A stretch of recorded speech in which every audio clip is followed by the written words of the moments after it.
I know they've told me to take the high road. HR tells me, legal tells me, even Meemaw told me that. But sometimes, friends, the high road is under construction, and therefore we take the low road. And that's what we're doing tonight. It's that time. I do this about once or twice a year. It's just time to go full whack-a-mole on some of these clowns. We are jam-packed, high atop an overly charged downtown Nashville, Tennessee. Late Kick live on Sunday night, October 8th, year of our Lord 2023. Oh, I've got reactions for Week 6. I watched the same thing you guys did. We were at the Red River Shootout, not known by any other name on this program. Stood right there on the sideline and watched yet another instant classic. I got all sorts of things to say about that. You guys should have killed Alabama when you had the chance. You had a chance. A&M representing all of America, at least the part of America that hates Alabama and wants them out of the playoff race, and you didn't get it done. I warned you, you didn't get it done. We'll talk about it. Miami just imploded in on itself like a dying star last night. Some of you, for whatever reason, thought I was going to duck talking about that. No, we'll meet it head on, as only we can do. And I've got I look like Jimbo Fisher calling plays. I got copious amounts of receipts in front of me tonight.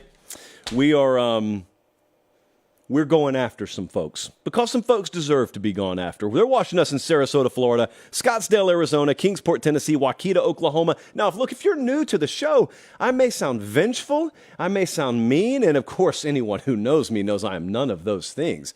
I'll eat my slice of humble pie just as quickly as the next guy. In fact, that's one of my characteristics, I think, that just makes me such a great guy. But every now and then, I love that we have new audience members. Every now and then, people take advantage of my niceness. Jesse and Colin, I think you'll agree with this. People start to think they can just run over you because you're nice and I got 14 cheeks I turned the other one so many times that you kind of have to lash out. And what better week to lash out than a week where we nailed pretty much everything we said? 9-0. Ramen Noodle Express goes 9-0 yesterday. Like, how rich are we around here all of a sudden? I may buy a new pack of T-shirts. But we said some things on the show last week. I know some of you are smart enough not to be on social media, and you missed a lot of this. But more of you are, and you saw what we went through. You saw the good name of this program drug through the mud. But like Andy Dufresne, we came out clean on the other end. We got a lot to talk about tonight. I cannot stress enough, as we get into OU Texas here, if you're a holdout, if you're not following on Instagram, at Late Kick Josh, I don't know what you're waiting for. You missed Friday Night Lines, where we made a ton of money. You missed copious amounts of behind-the-scenes content from OU Texas yesterday. Had multiple great encounters and angles on the sideline. What we did in halftime yesterday was sort of the stuff of legend. I told you what I was going to do. I went to the Texas State Fair, and I did just that. So anyway, it's free. There's no catch. You just need to be following over there. Some of you have Instagram accounts merely to follow over there, and I don't frown on that. I smile on that. So let's dive into the show. I'll probably do Paper Pop about 15 times tonight. Oklahoma 34, Texas 30. Dare say I may have been at the two most incredible Red River Shootout games of all time. This one and 2 years ago. So I may be biased, but I am telling you, this is the greatest game in college football. This rivalry game tops any other rivalry game I've been at. And they tell you all the time in the South when you're growing up, Iron Bowl's first and foremost. And they tell you in the Midwest all the time growing up, Ohio State, Michigan is first and foremost. And I've been to both those games, and they are incredible. I am just here to let you know, if you've never been before, go. Just go. Just listen to the hype, and trust me when I tell you, it actually lives up to it. Unlike most things that get overhyped in this sport and sports in general, it is beyond incredible, off the charts, like goosebump inducing. Yesterday, 68 degrees at kickoff.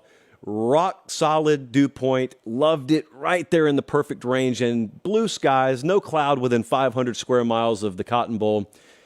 And we had a game decided in the final minute. The Once Upon a Saturday tour, for the third consecutive weekend, has a game decided in the final minutes. Oklahoma's time was yesterday. It was time for Oklahoma to prove it, and they proved it.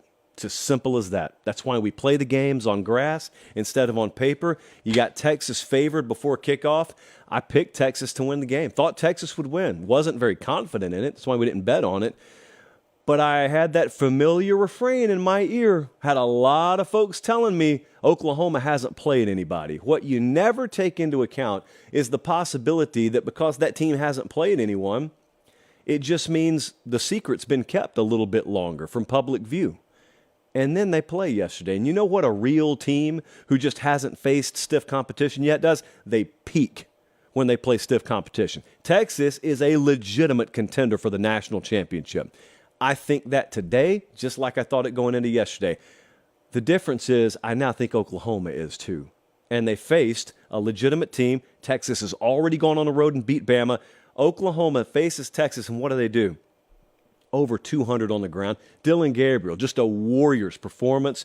They ran for a season high, 201, 10 tackles for loss. Defense takes the game over, 5 sacks.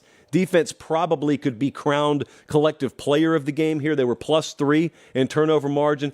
The intensity of Oklahoma was off the charts yesterday. The Cotton Bowl is just one tunnel in and out. Both teams share it. I was up there a good amount of pregame and postgame because I always love to stand there because, number one, you see like 47 celebrities, and number two, that's what my phone charger was, and number three, that's the only place I can get half-decent Wi-Fi signal, and number four, that's where catering is. So those are 4 really good reasons to hang out in the tunnel of the Cotton Bowl, but also the intensity. I'm not saying Texas didn't have it. The intensity Oklahoma rolled in there with, really incredible.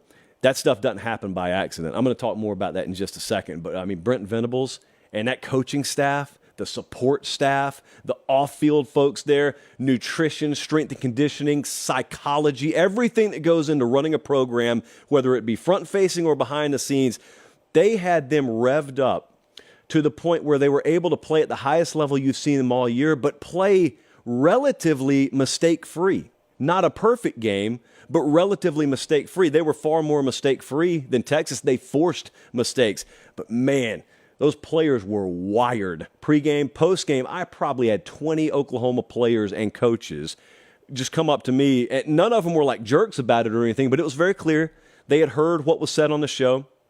And in very friendly but firm terminology, they said, hey, you got to let folks know about Oklahoma. Oh, I don't have to let them know anything. I think you did the talking on the field yesterday, but if you didn't see the game, somehow go watch the condensed version on YouTube. Texas was 1 of 3 in the red zone. And I want you to just go back with me to Tuesday last week. That's when we do predictions on this show. And for all the talk about the quarterbacks, and there should have been a lot of talk about it, and I'll talk about it in a second. And for all the talk about the head coaches, and I'll talk about that in a second. We really pinpointed one stat category that we thought was going to decide the game, and it wasn't either of those, actually. Colin, let's roll it. You tell me what happens once teams get across the 50-yard line. Oklahoma has forced a bunch of field goals this year. So they've been pretty good at this defensively. Texas, at times, has struggled offensively when they've gotten past the 50. That was all you needed to know. Texas, 1 of 3 in the red zone for 3 points. Oklahoma, 6 of 6 in the red zone, 34 points. That ended up deciding this game.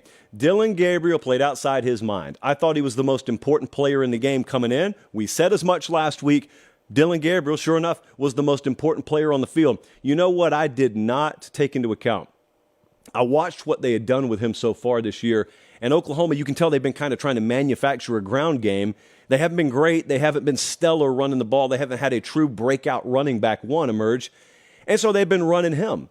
Well, I think where I probably fell short in expectation of Oklahoma a little bit is I just figured that wouldn't continue against Texas. And not only did it continue, he added, 113 yards on the ground and a touchdown to go along with the 285 he threw it through the air with. Dillon Gabriel, if I had a Heisman vote, and they don't give me one because of the way I talk about the award sometimes, if I had a Heisman vote, if we're sitting here October 8th, Dillon Gabriel would be my leader. Dillon Gabriel would be number 1 for me on my Heisman odds list. Now, we got a long way to go, and that could fluctuate week to week. That dude stepped up. He did exactly what he's been doing all year. He listened to folks say, that'll stop once you face quality competition, and what he proceeded to do is play at his highest level against the highest level of competition. That's what great players do. Dillon Gabriel feels like he's been around for 13 years. He's getting it done for Oklahoma. He's the reason that they can compete for a national championship. The other thing that I want to remind you of is how important 4 quarters of football are and how important a year is. We had a stat we uncovered a little while ago. This is wild now. Last year, Jesse, correct me if I'm wrong. Last year, Oklahoma played Texas and Oklahoma State played Kansas State. And they lost. The Oklahoma schools lost by a combined score of 97-0. Those 2 games just happened again this week, and they won outright. Oklahoma State won outright Friday night, and we will touch on that later, kids. And Oklahoma, sure enough, won the Red River rivalry game. Now, they tell you, oh, you can't make up 47 or 48 points in the span of a year. You have no clue how football works. If you say those sorts of things, you have no clue how this sport works. Yes, you can, because there's never really that big a gap between teams. That's just the kind of thing that can happen on a Saturday. That's not how wide the gap is between programs. That's not how wide the gap is between teams. Brent Venables needed this. Oklahoma needed this. They got it. It's the beautiful thing about Saturdays in the fall. People are allowed to talk about you in spring. They're allowed to write whatever they want in the previews and the magazines. They're allowed to talk Monday through Friday leading up to the game. It's all fine. As long as you get the chance to do work on Saturdays, as long as the game is played on Saturdays, all the other talking is both fine and irrelevant, and that includes the stuff said on this show, humbly. And they not only show up, they're the more... Look, I know you get a lot of splitting of hairs here. I thought they were the team that played at a higher level, if that makes any sense to you. I stopped short of saying someone was better coached than the other team. Who in the world's really qualified to diagnose that? Even I'm standing on the field. I'm not even watching on a TV screen. I don't know that. I don't know who's better coached. I'm telling you who looked more prepared and who felt more intense, and it was the team from Norman, Oklahoma. Now, that was my vantage point. You may have seen it different. But Brent Venables had this team ready, and that's not accidental. You can't have a team play at that level. You can't have a team execute at that level with a lot of the same pieces you had from last year's team by accident. You don't slip into that. You can talk about turnovers on the part of Texas all you want to. I'm standing there watching violence happen at the 2 or 3 yard line. I saw that collision. It happened 10 yards from me. That's not a Texas unforced error. That's Oklahoma making things happen. Hey, that's the Brent Venables defense that we heard so much about, wasn't it? What about Texas now? I got asked that a lot. I did postgame yesterday for CBS. I got asked that a lot. What about Texas now? Very simple. Very simple. I think no different of Texas now than I did 48 hours ago. Don't turn the ball over. Finish drives. They're an extremely good team. This is the luxury of the Alabama win. You see this schedule Colin showing you on the screen? You go to Alabama in week 2 and you win. You don't ever say this out loud, but you afford yourself a little insurance, a little wiggle room. You can lose to Oklahoma, in other words. Had Texas been already a one-loss team and they lose yesterday, what are we saying? We're saying the same things we're going to say about Texas A&M a little bit later on, because A&M dropped a game against Miami, therefore they didn't have any wiggle room. And all of a sudden, same thing we can say about LSU, already a 2-loss team. I heard a lot of Texas folks, talked to some Texas folks after the game, and a lot of them said the same thing. We'll see them again, and I don't doubt it. I think we'll probably see a rematch of these two teams in the Big 12 championship game. I have no clue what will happen. I'm telling you right now, Texas would be favored again. They'd be favored again, and it won't matter then, just like it didn't matter yesterday, because you get to play the game on the field. The Texas State Fair was awesome yesterday. I promised that I was going to take you guys on a little bit of a ride in the Instagram story, and I did, and that'll be up in a reel later on, or a highlight if you want to look at it. Oh, we do have it? Roll it then. If you're watching on YouTube, halftime hits, field goal, I think, right as the clock expired. And so then, look, I go out there. I won a chicken head. I played Flip-A-Chick. Look at this game. It's amazing. You take a sledgehammer and you hit a catapult. And if you get that chicken in the bucket, well, number one, you get immense amounts of pride. The prize they give you is just a byproduct. And what a prize it was. I wore that thing for the better part of the afternoon. And then you top it off with funnel cake, and you've got the powdered sugar all over your mouth and your black shirt. And then what do? You walk right back in the stadium down the tunnel right as the third quarter starts. It's my favorite time of the year. Whenever I get to go to that game, I've done this twice now. It's my favorite time of the year. 20 minutes is the exact amount of time you need to get all that done. So, Texas and Oklahoma, it would be a pleasure to see those two play again. Always a pleasure to go to that game. Unbelievable. I'm telling you, you doubt me, that's fine. I used to doubt the hype around that game. I've said this a number of times. I used to think they were just overhyping that game.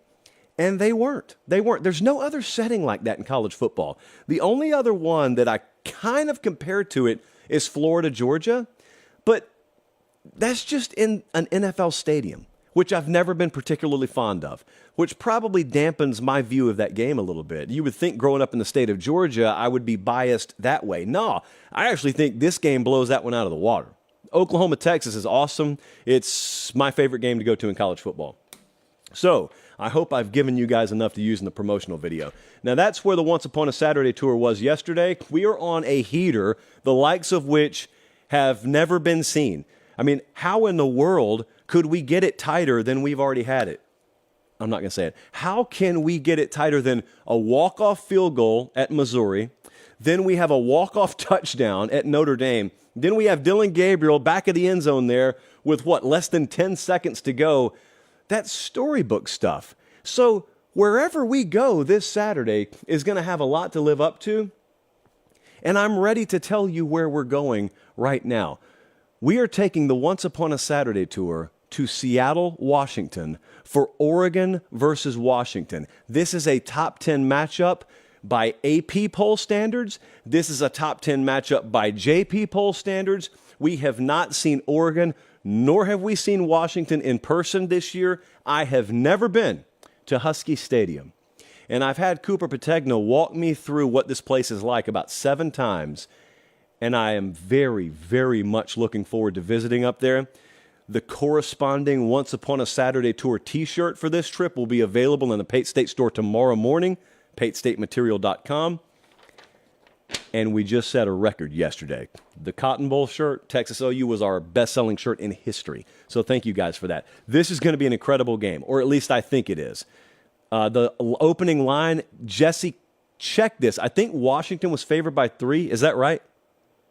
Someone was favored by 3. So we'll go on that. I think Washington was favored by 3. Yes, Washington -3. So that's basically home field. Vegas telling you these are equal teams. Have at it. Both teams coming off a bye. I can't wait for this. I'm gonna leave roughly Tuesday so I get up there in time, and we're really, really going to have to thread the needle to get back here from Nashville, from Seattle to Nashville Sunday. So I think we can do it, though. We will get back somehow. Nonetheless, we may be flying halfway to Russia. We are looking forward to that game. Let's move on. We have several other games to talk about. I know a lot of you are looking forward to this one. Alabama beat Texas A&M yesterday. I didn't think they would. I did not think they would. I thought somehow Texas A&M was going to find a way to come out on top here. I picked A&M, and I told you exactly why last week. And here's what's funny. I was sitting in Dallas Love Airport yesterday watching this game, and a lot of what I thought would happen happened. Bama could not run the ball. Thought that would happen. The atmosphere and the moment I thought would shake Alabama a little bit. They have not been a solid outfit on the road. They had 14 penalties yesterday. I thought with that happening, it would set Jalen Milroe up to have to throw the ball to win the game. The only difference between what I thought would happen and what ended up happening is I wasn't sure they'd pull it off. They did. Jalen Milroe, 21 of 33, 321 through the air. Welcome to the party, Jermaine Burton, in the process. 3 touchdowns. Milroe has a career high through the air. And that offensive line, as maligned as it's been, and as imperfect a unit as they were yesterday, there were spots, and they picked their spots, where they gave him enough time. And we did say on the show last week, you throw the ball 30 or more yards downfield, if you got time, A&M can be had. I just didn't think they'd have time. And he had time enough. Alabama's defense is nasty. I said I thought this was going to be the toughest matchup they had the rest of the way. It was an absolute dogfight, total knife fight yesterday. If you don't believe me, I know the AP is going to tell you this wasn't even a ranked opponent. And for all I know, A&M's going to fall off the face of the earth the rest of the way. And come November, you'll look at Bama's resume and no one will call this a quality win. That right there yesterday was like crawling over broken glass to try and get a win. And there were probably times if you're watching it in the first half, you don't think they're going to get it done. And then you watch them get it done, and it's imperfect, and it's ugly at times. But their defense got their teeth around the throat of A&M in the second half, and they took over.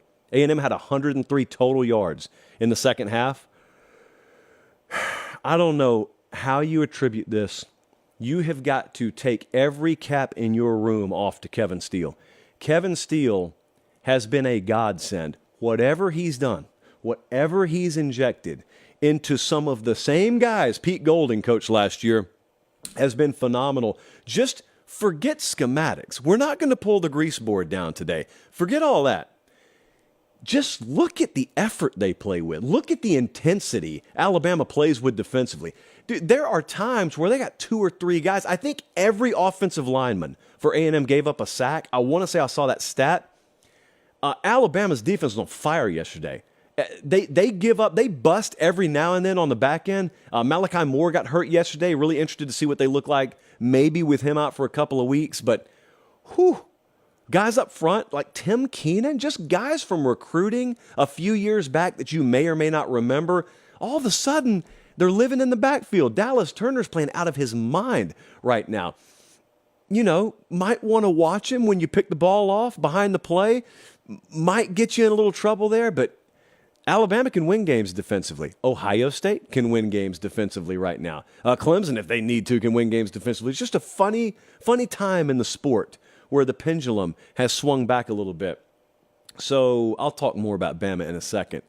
What do we think about Jimbo Fisher? What do we think about Texas A&M?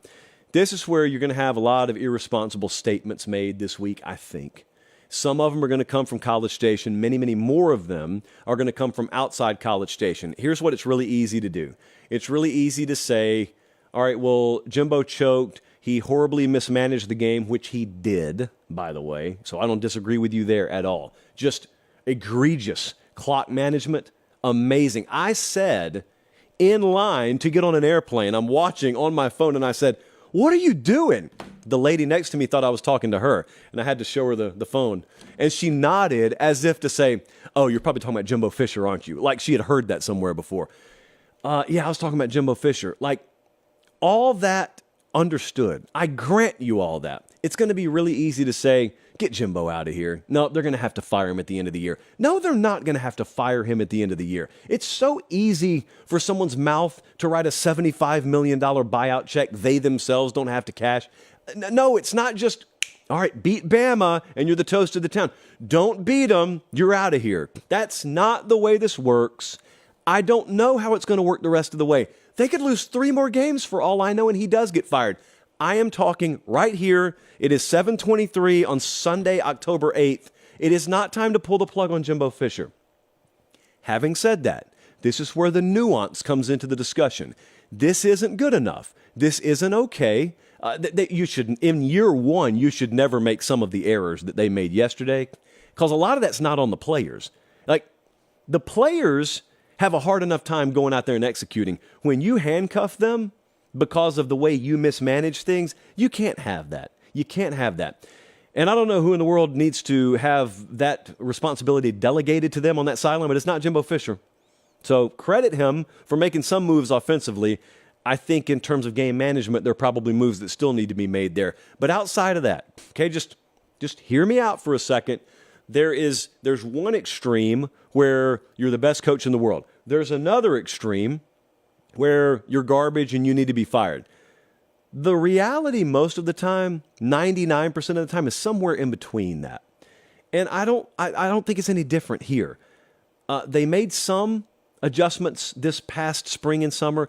They probably need to make more. It's a game of inches. One bounce here or there. They win this game yesterday. They're going to be loaded again next year. A lot of that class that finished number 1 in recruiting will be juniors next year. Connor Wigman will probably be back. Yes, please remember they were without their starting quarterback yesterday. And they'll be a good team next year. I do believe in windows in this sport, and here's the shame of it. This was probably set up to be a year that was advantageous for A&M. If they can thread the needle here, if they can beat Alabama, if they can beat Miami, which they didn't do and didn't afford themselves any luxury of wiggle room here, had they been able to do that, who knows, man? A&M gets in the playoff. They would have had one of, if not the best rosters in the playoff. They are looking around the landscape, and who's unbeatable right now? Nobody. So I'm not going to tell you A&M could never make the playoff or win a title, but I will say this, in a window, in a sport of windows, this was a prime opportunity for them, and they threw it away. They threw it away. They threw it away against Miami. In a lot of ways, they threw it away yesterday against Alabama. I'm not here to sugarcoat that. I'm also not here to tell you because of that, it's time to pull the plug on Jimbo Fisher. I just think there's some in-between room. I know that won't get us a lot of clicks because that's not sexy, but that's where my mind is on Jimbo Fisher. I will say this once more. As I picked against Bama last week, I said, you better kill Bama when you had the chance. You didn't kill Alabama when you had the chance. And now what you have is you got a quarterback finding himself. Now what you have is an offensive coordinator learning to call plays around the strengths of that quarterback in Jalen Milroe. Now what you have is a defense that's gotten a taste for blood and has the ability to take over games. You got one of the most assassin-like field goal kickers in college football. And yes, in games where Alabama plays and they're this close, I do tout special teams. And yes, knowing the history of this program, I do tout special teams whenever possible. They got past the most physical hurdle remaining on their schedule yesterday. I think, including the Iron Bowl. They got past the most hostile environment combined with strongest opponent they'll play the rest of the year. You should have gotten them. They won't lose another game the rest of the year until possibly Atlanta. That's what I believe now about that team. I thought yesterday was, in a lot of ways, a final exam for them. Sounds stupid because they still play Tennessee, they still play LSU, they play Kentucky, they play Auburn. I know all that. They play Arkansas this week. They're no gimmies. When you're not as explosive as they used to be offensively, there are no gimmies. I know that. I'm just telling you what I think.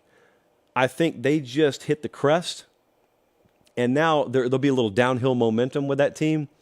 Banged up, need to get to the bye week. I don't think they'll lose the rest of the way. I think yesterday was your shot to get them. And now you'll probably have to count on Georgia to get them. Let's move on. Academy Sports and Outdoors, very, very prominent in the state of Texas where I was yesterday. They had tents as far as the eye could see in the tailgating section. I had a throwback yesterday. I had two of you ask for an Academy Sports and Outdoors gift card. I didn't have any on hand, unfortunately, but I'll tell you what I did have. I had time to talk about Academy, and I've got a completely free college football show to deliver you 3 times a week because of Academy Sports and Outdoors. They make the show free, and they also stock their shelves full of things that you need. You need grilling equipment. You need a baseball bat. You need those canopies that you always see at tailgates, and you say, I wish we had one of those. They've got them. Ridiculously affordable. They've got them. Those chairs as well really come in handy on a Saturday in the fall. Make sure you check out academy.com. If you can't get there in person, I strongly encourage going in person. But if you can't do it, academy.com has your hookup, and they hook us up, and they always have, hopefully. Fingers crossed they always will. We appreciate them. All right. We are about 30 minutes into the show. I'm going to take a sip from the chalice in preparation. I'm still going to talk about Miami later. Got to talk about Georgia later. I got 4 best bets for you tonight. The Ramen Noodle Express, 9-0 yesterday. Some of you asked me, ooh, did you parlay it? No, I didn't. Ooh, don't you wish you parlayed it? For me, yeah, I could say that. I don't want any of you parlaying. Because you would eventually, over the course of the next 5 years, even lose the money you won yesterday on a 9-team winner. I've run the numbers. It would actually happen. But that's not what we're about to talk about here. I tried to be a nice guy. I really did. But this Louisville-Notre Dame game pushed me beyond the breaking point. I was guilty of a crime last week. And you may think, Josh, you walked the straight and narrow, right? Aside from hopping the occasional freight train, What crime could you have committed? Well, friends, I was guilty of telling you all on this show exactly what was going to happen in this game. Bottom line is, this is college football. Those are still 20-year-olds. And Notre Dame, you face Ohio State and have that game come down to the wire. Then you face Duke on the road and have it come down to the wire. Then you go on the road again. So back-to-back road stretches in general are tough in college football. But when you've totally expended yourself 2 weeks in a row and you go play another team's Super Bowl, and it's Louisville, and they're on extended rest. They played Friday last week, so they got long rest. And you've been burning the candle at both ends. I think that matters. Notre Dame's favored by 6.5. We think the wrong team's favored. We think Louisville -1 is the number the model spit out. I'm going to go with it. I think Louisville's going to win the game outright. Anyone see this game last night? Anyone see Louisville win this game outright? Anyone see Louisville own it? Paper pop. Got a padlock stat before I throw about 14 bodies under the bus. Notre Dame -4 in turnovers. That's it. That's all. Oh, it also helps that Louisville outrushed them 185-44. You show me a game Notre Dame can't top 50 yards on the ground in, I'm showing you a game Notre Dame's losing probably 10 times out of 10, especially when they are -4 in turnovers. You want to know why they were -4 in turnovers? Because that's what trying to get college kids up for a third consecutive week in a row in someone else's Super Bowl environment looks like. You suck. It looks like 2 of the wheels fall off as you hit the gas, and you're like, well, this thing normally goes much faster than this. I know. This is why playing on the road's really hard. It's why being Notre Dame is really hard, because everyone's ready to play you, and you're not necessarily ready to play everyone. So anyway, there's this disease in college football where when someone makes a prediction that you disagree with, your default is you're going to be right. They must be searching for clickbait. They must be trolling.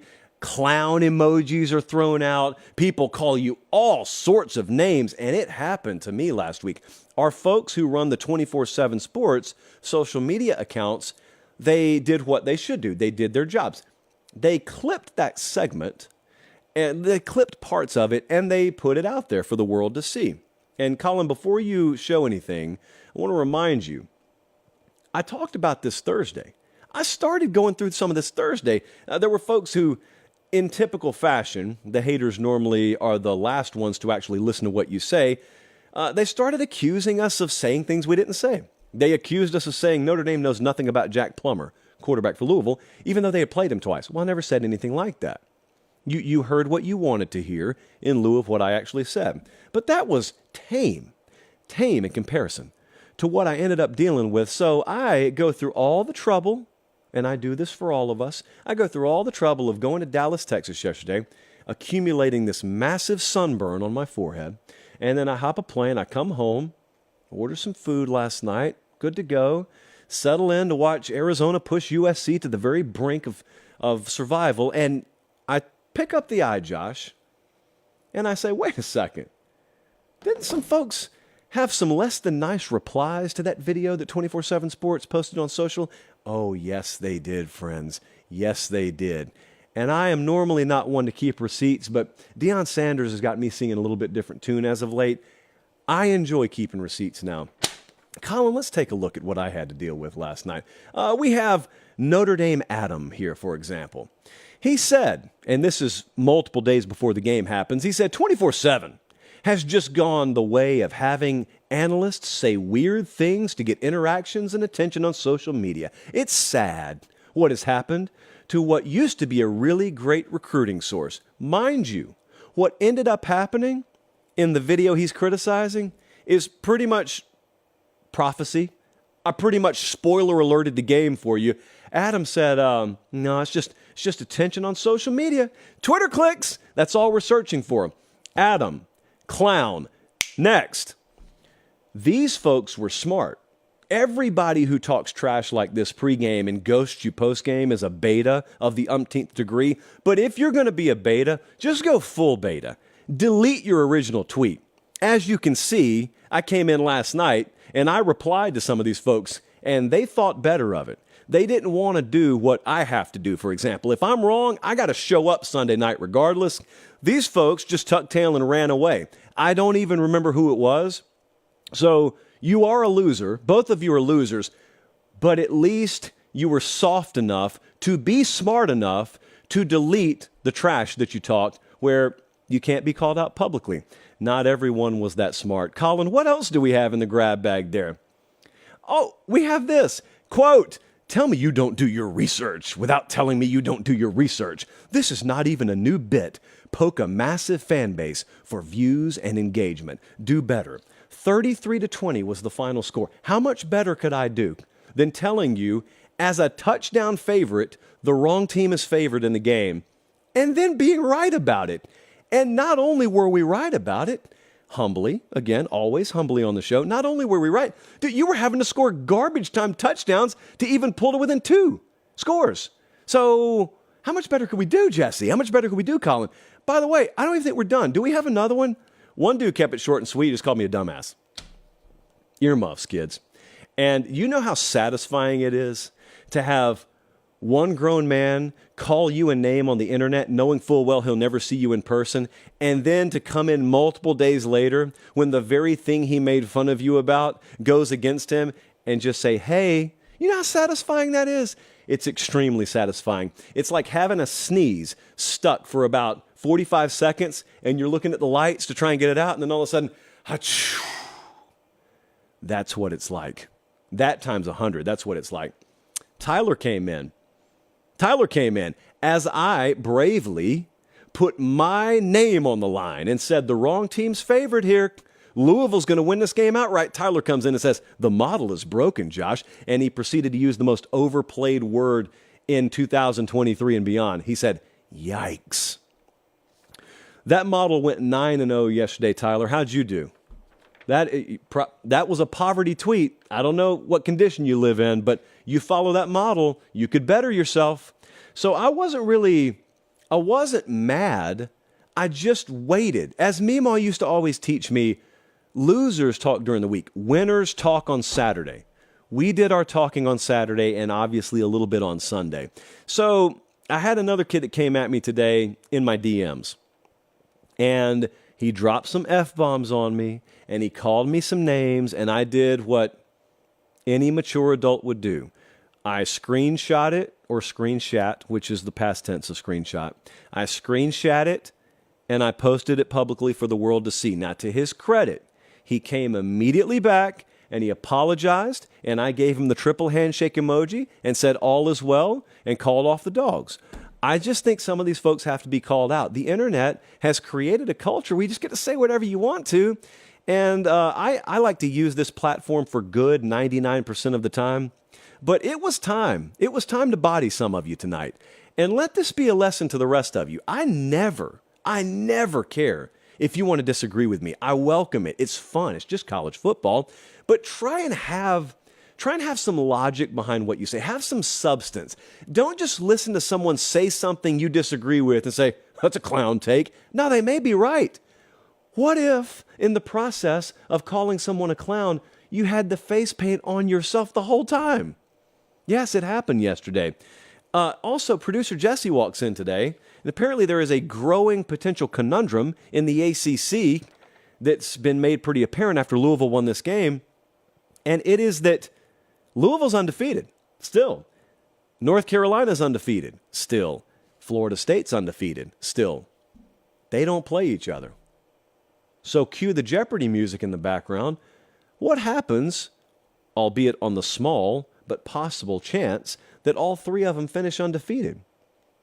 Whomst amongst us has an answer for who should go to the ACC championship game? Well, I do. As the rest of you have been scrambling to try and figure this out, just go by the JP poll. I do. So right now, it would be Florida State versus North Carolina, and we would apologize to Louisville, and we would send them a chalice of supremacy. But right now, it would be North Carolina, Florida State. In reality, I have no earthly idea what the tiebreaker is. I don't care. It probably will not come into play. But just know that's on our radar. We've thought about it, and as the future commissioner of this great sport, that's how I would solve it. You can tell me how you think you should solve it.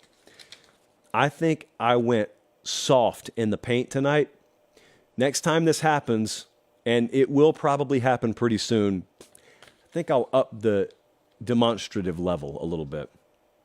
I got to stay in this conference. I swear to you, if you offered me a prop bet Thursday on whether we would talk about this game on Sunday, I would have bet no for any amount of money. I got to take a sip from the chalice and try and wash my eyes out with it after I saw how this game ended last night. Most of you did not see this live. I did. I was dutifully watching for you. Colin, here's your endpoint. Miami imploded in on themselves last night like I haven't seen in a long, long time, and lost to Georgia Tech 23-20 as about a 19-point favorite. So we have a rule on Sundays on this show, and the rule is we talk about the winners first. I have no idea how to do that. To properly tell the story of this game, how do I talk about Georgia Tech? I'll try. I will try. I got to give Brent Key and his staff credit. I got to give the team credit. You may think there's no skill in forcing the other team to run the ball when they're fully capable of taking a knee. Like, they have to be dumb enough to do that. You can't convince them to do that. That's true. So there was no skill in Notre Dame and Georgia Tech having anything to do with Miami running the ball and thus putting the ball on the ground and they get it back. If you don't know what happened, I'll tell you in a second. There's no skill in that. Okay, let me tell you right now, because you need it. Miami's got the ball and the lead with under a minute to go last night. All they have to do is take knees. Georgia Tech has no timeouts. All they have to do is take a knee. They don't. They decide to run the ball, and they fumble it, and Georgia Tech recovers, and they go 4 plays, 74 yards in 25 seconds, touchdown, ball game. One of the most embarrassing moments I've ever seen any major college football program encounter. And so what I'll say about Georgia Tech is there may not be skill in forcing your opponent to make dumb decisions. There is a ton of skill involved in making sure you're in position to capitalize on mistakes. What I'm saying there is the score was 20-17 when this happened. What if it was 40-17? And everything else played out as you saw? What would happen is a meaningless garbage time touchdown is scored. It doesn't affect anything but the total and the point spread maybe. But Miami's still a winner, and they yawn and say, oh, well, on to North Carolina. But that wasn't the case, because the first 59 minutes of play, Georgia Tech made sure to be in position to where if something did happen, they took advantage of it. And then they still had to take advantage of it, and they did, and they scored. Unbelievable. So hats off to Brent Key for having him in that spot. Haynes King played his tail off last night. Most of you probably didn't even know he's the quarterback at Georgia Tech. Yes, he is. Now, I fulfilled my obligation. I talked about Georgia Tech there. The ending of this game was as bad as it gets. It can't happen. It just can't happen. It is mind-numbing stupidity to have that happen. It falls on the head coach. It falls on Mario Cristobal. He did it once before when he was at Oregon against Stanford back in, I think, 2018. I remember watching that game. Like, I think a lot of people saw one person tweet that last night, and they just started parroting that. I remember that game because they also had no business being in that situation against Stanford, just like they had no business being in this situation last night against Georgia Tech. That's all due respect to Georgia Tech. The line on this game was what it was for a reason.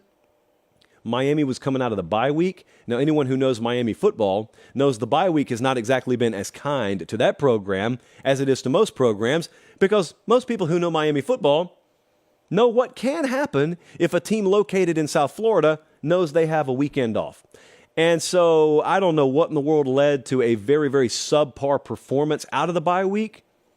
And I don't claim to know. I just know we got one. And all of a sudden the game's on the line there. And I'll tell you what I think happened. It's very simple. I think they wanted to pad stats.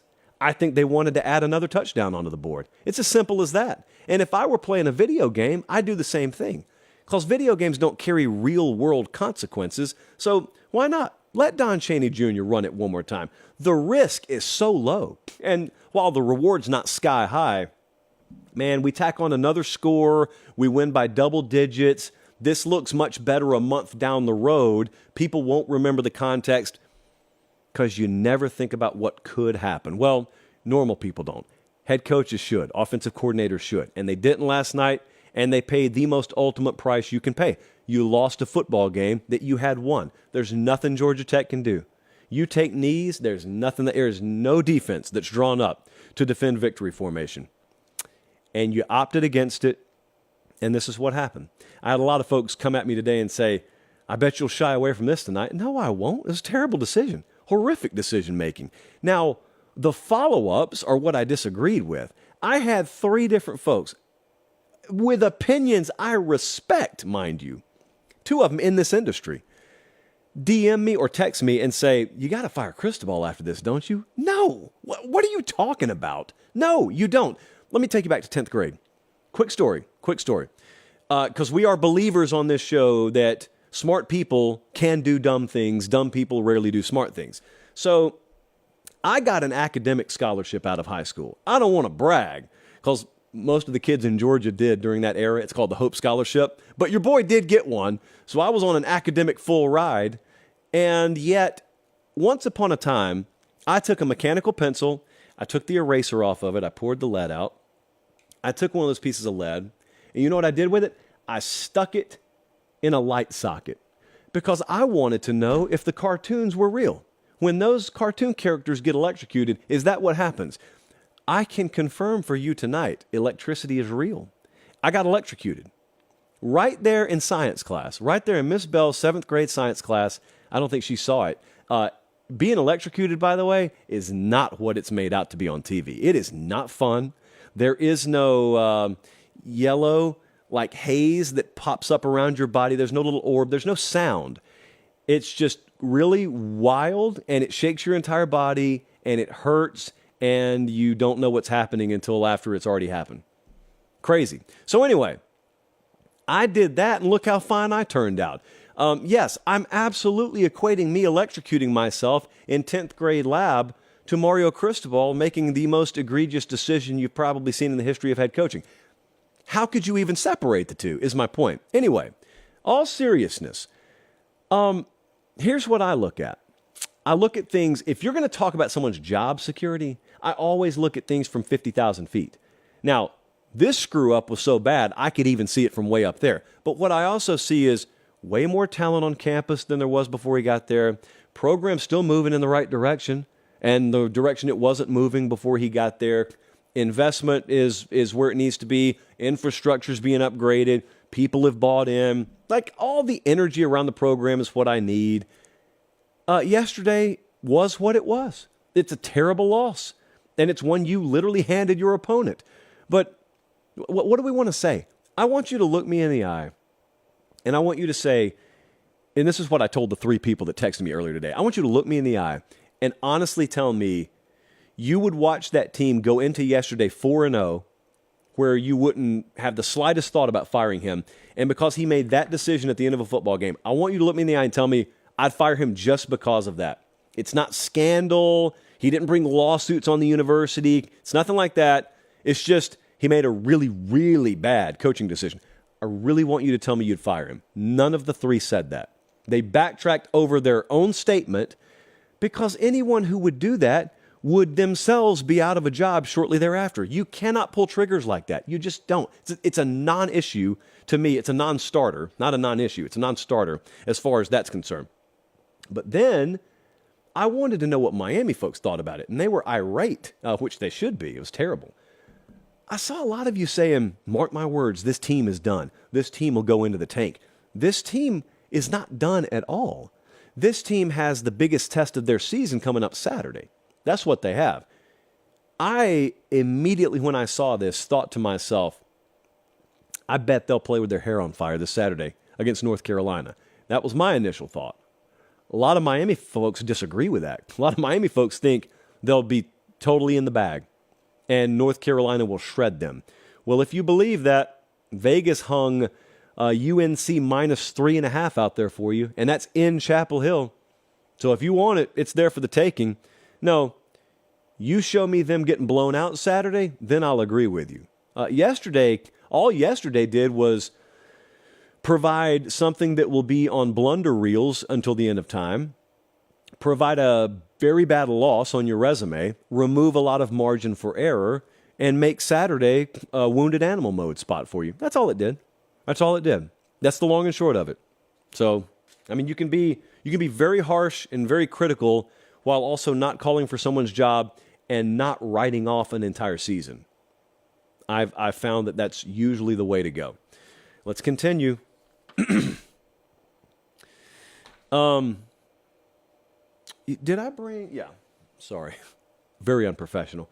Have to put some chapstick on. Told you, dew points dropping like a rock around here. So, Georgia completely splattered. Colin, I want to start that over. Let's make it sound like this. Georgia completely splattered Kentucky yesterday, 51-13, a pure TVMA special. It was a women and children to bed sort of thing, especially in the second half. As we said going into this game, and we were against the public on this game, I told you this one was going to be an odds-making clinic. This one was a game where Georgia looked terrible against Auburn the week before. Kentucky looked like superstars against Florida the week before. They ran it for over 300 yards. Auburn ran for over 200 yards on Georgia. And what did folks say? They said upset alert. And we shot it down on this show. I'll show you in a second. I got our receipts. Don't worry. But I told you, if anyone thinks that, if anyone thinks Kentucky is about to beat them outright, you need to take every dime you have, because the folks in the odds-making community were not only offering you Kentucky, they gave you Kentucky plus 14.5. And that number stayed there all week. As good a value as Kentucky was, as rock solid as that bet was, as prone to being upset outright as Georgia was, Vegas never came off of it. 14.5 floated out there all week, and I'm sure a fair amount of you took it. And I told you it was going to be an odds-making clinic because of one very simple thing. In the betting world, I would venture to say about 90 people bet their money based on what has happened. And they forget that you're supposed to be betting based on what will happen. The game is happening in the future, therefore you bet based on what's going to happen in the future. The past is not always a good indicator. If you properly weight things that have happened in the past, it's a good indicator. For example, you ever seen Kirby Smart's teams be run on like that 2 weeks in a row? Did you watch how Auburn accumulated those rushing yards? Did you watch how Kentucky accumulated those rushing yards? You want a padlock stat? I got your padlock stat here. Kentucky had 55 on the ground yesterday. 300 plus the week before, 55 on the ground. So, Colin, let's just go ahead and do the people the good service of reminding them what our thoughts were on this one. I think Georgia's going to play their best game of the year Saturday. I think they're going to beat Kentucky. I think they'll cover in the process. And I'm really high on Kentucky. I just think that you beat Florida last week, and that was wonderful. Georgia struggled against Auburn, and that is not wonderful for them. They're coming home. They don't have a loaded home schedule at all, and those season ticket holders are none too pleased about it. But all of a sudden, you're tossing them a top 20 matchup out of nowhere, and you're doing them the benefit of getting hyped up because you just beat Florida. And you're coming in probably playing a style of ball very conducive to this Georgia defense shining against you. And I think that there is probably more to be had through the air against Kentucky's defense than at first glance we see. I think Georgia's actually going to figure out a way to win and cover. There it is. There's the boom balloon. You know what Carson Beck did last night? He threw for 389 through the air. That's how vulnerable that Kentucky secondary was. Carson Beck was under duress a lot of the night, too. 4 touchdowns. Georgia had a 32-12 first down edge. They had a 608 to 183 yardage edge. Consider this our Sarah McLachlan special. 51-13 final score. And like I said, they held that vaunted Kentucky rushing attack to 55 yards. 55. All of them padlock stats. Georgia scored on their first 6 possessions, which I think is actually the most important stat of this game, because they have been the slowest starting, potentially elite team in college football this year. And they scored on the first 6 possessions. Kentucky only had 2 drives of 6 plays or more this entire contest. So, what do we think about Georgia? I saw someone still trashing this team earlier today, and it was a national type. And I'm like, okay, there's what you can fill this in for any team. I'm talking about Georgia. You can either focus on what Georgia was in September or what they will be. When you're talking about the SEC championship picture, when you're talking about the playoff picture, September, unless you lose games in September, really has no bearing on it. As long as you're winning games in September, you're buying yourself time, is what you're doing. What have we seen?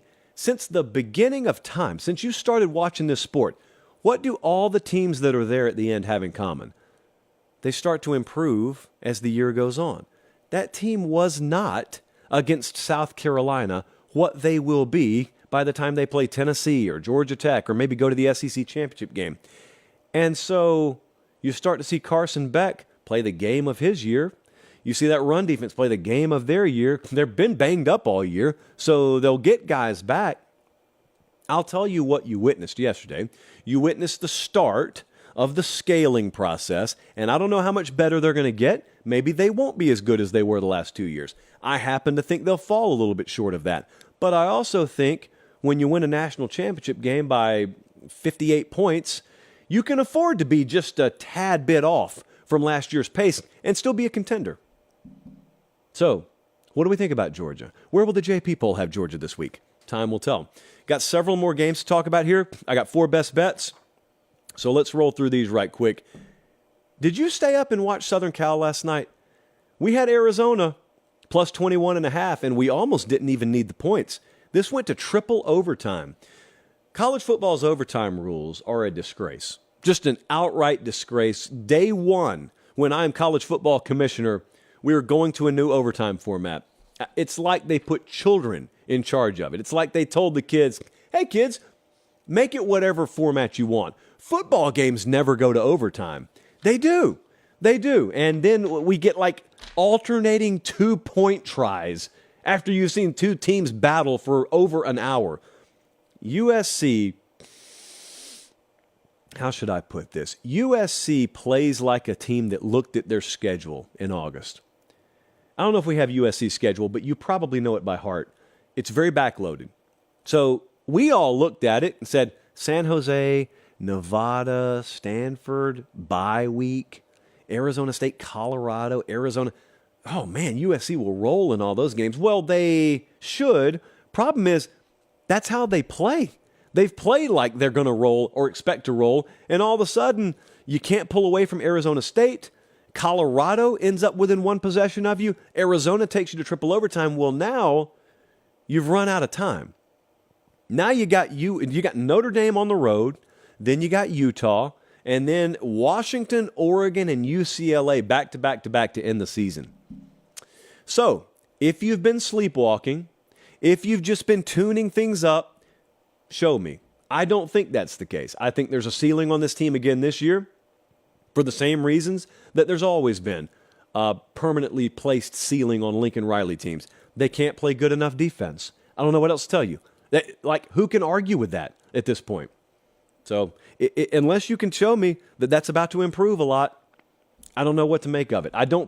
Look, I know the odds market says USC's the favorite to win the Pac-12, or I think it still does. I don't feel that way.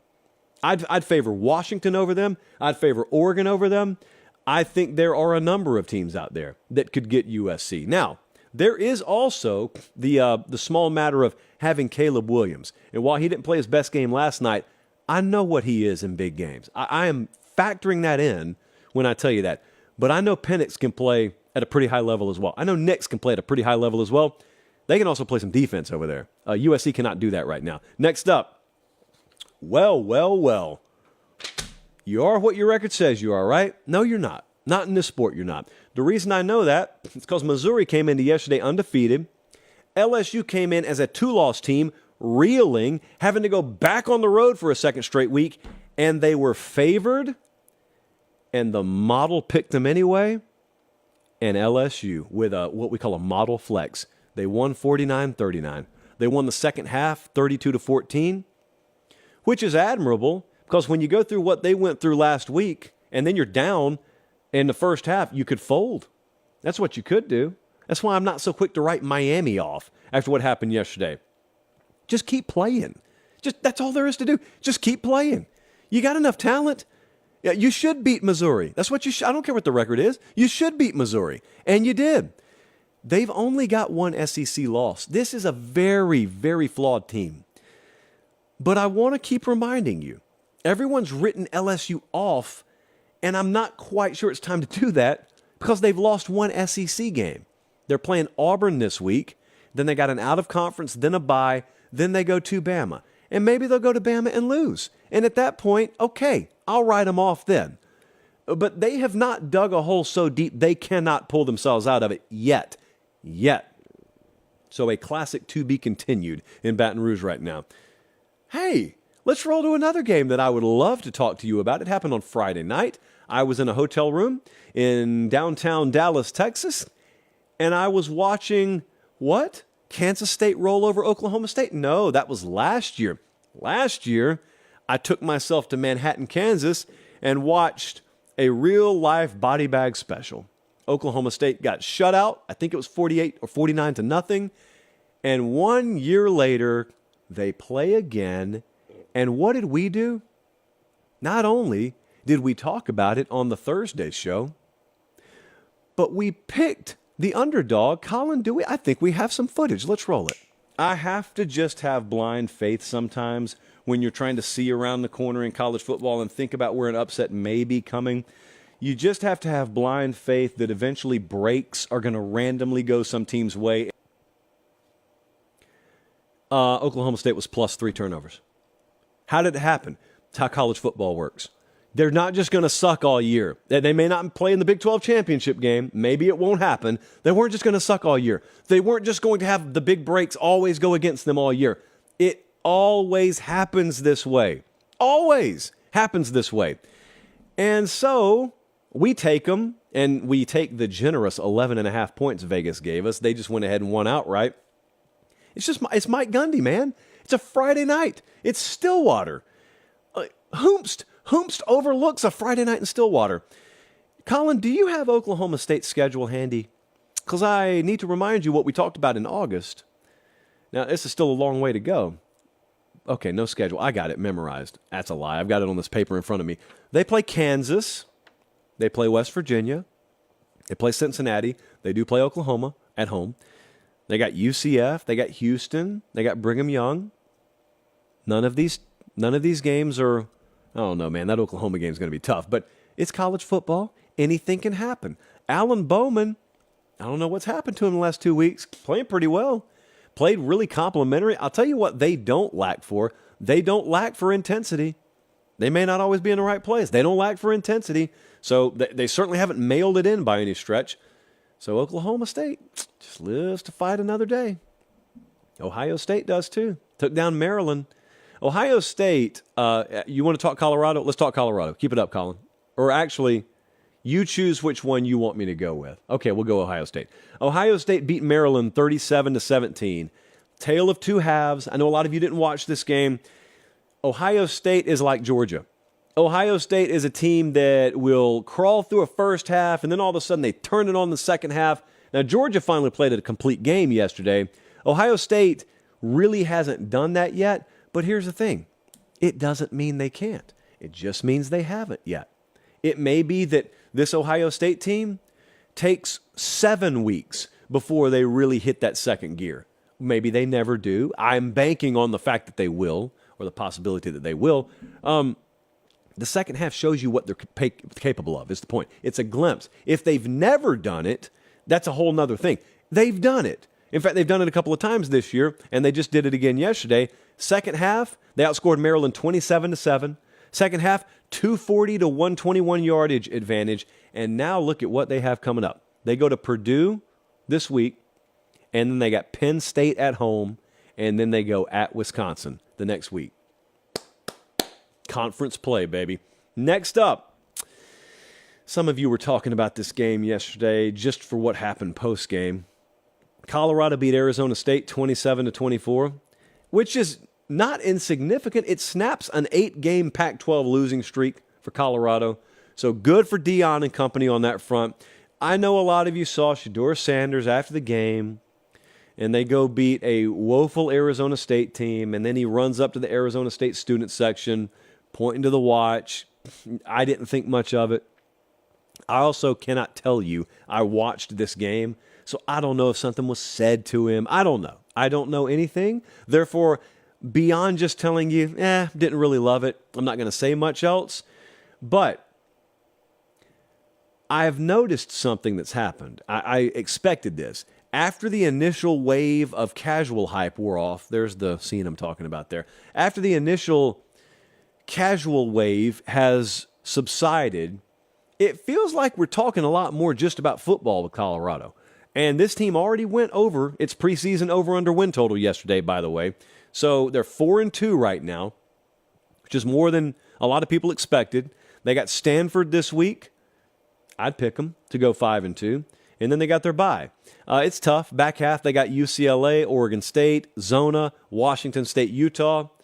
They shouldn't be favored in any of those games, maybe against Arizona. Arizona's a fairly good team, though. So it's going to be tough, but they're already 4-2. I didn't love the post-game scene, but it is what it is. Whatever. You win, do whatever you want to. Lastly, this game's off everyone's radar, and I got best bets coming up after this. But lastly, excuse me, I wanted to point this game out. North Carolina just dissected Syracuse yesterday, 40-7. Syracuse is not a bad team.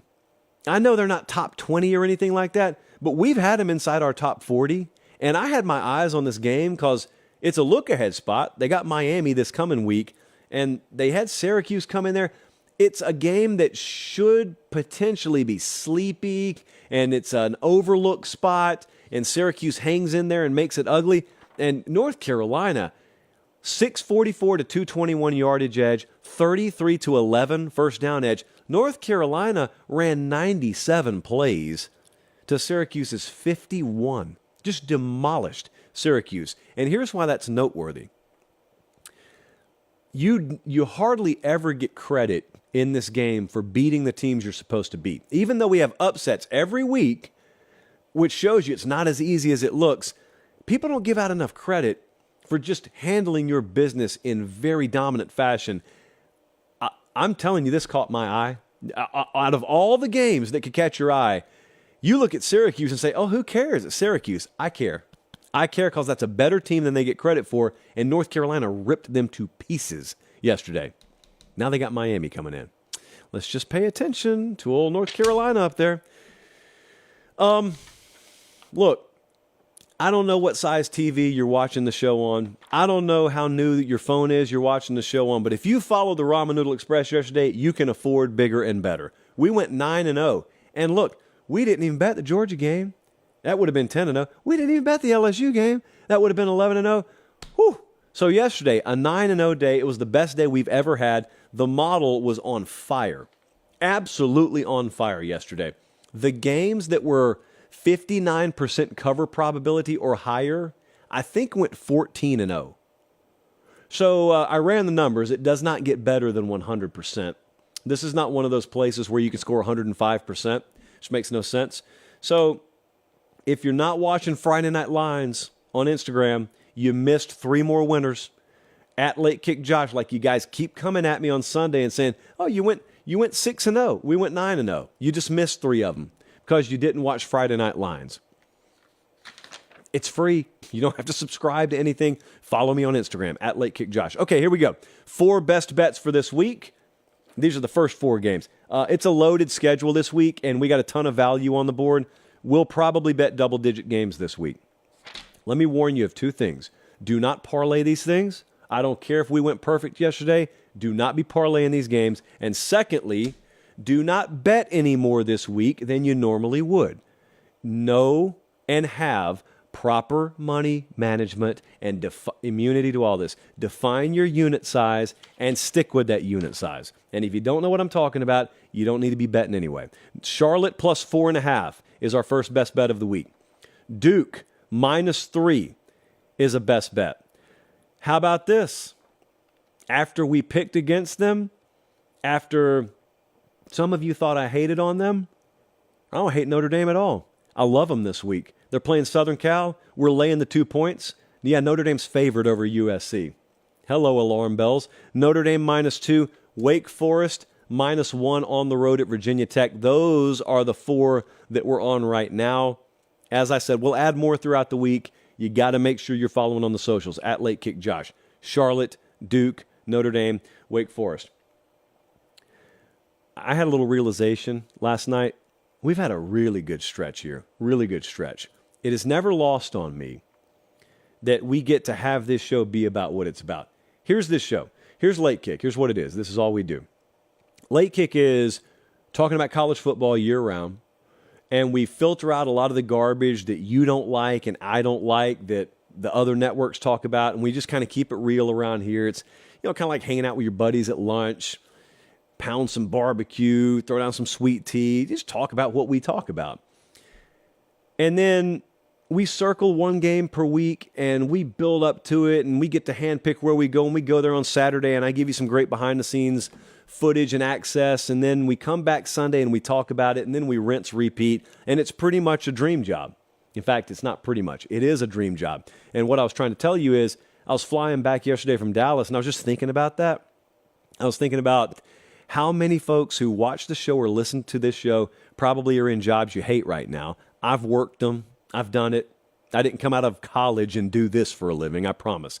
And so I get it. And I just want to remind you, it is never lost on me that we get to do this. I get to do this. Staff gets to do this because of you. So I really appreciate it. As much as we can ever give back, we try and give back. Always looking for ways to do it. Always trying to get you as much access and information as we can. And so just wanted to say thanks because we've been on a really, really good run behind the scenes. We get everything that we ask for, and that's not just because we're cool. It's because of you. And the show makes bonkers money, and it does bonkers numbers. And so, hey, even management loves that. So we appreciate it. For Director Colin, for Producer Jesse, I'm Josh Pate. Take care. Have a great start to your week, and God bless.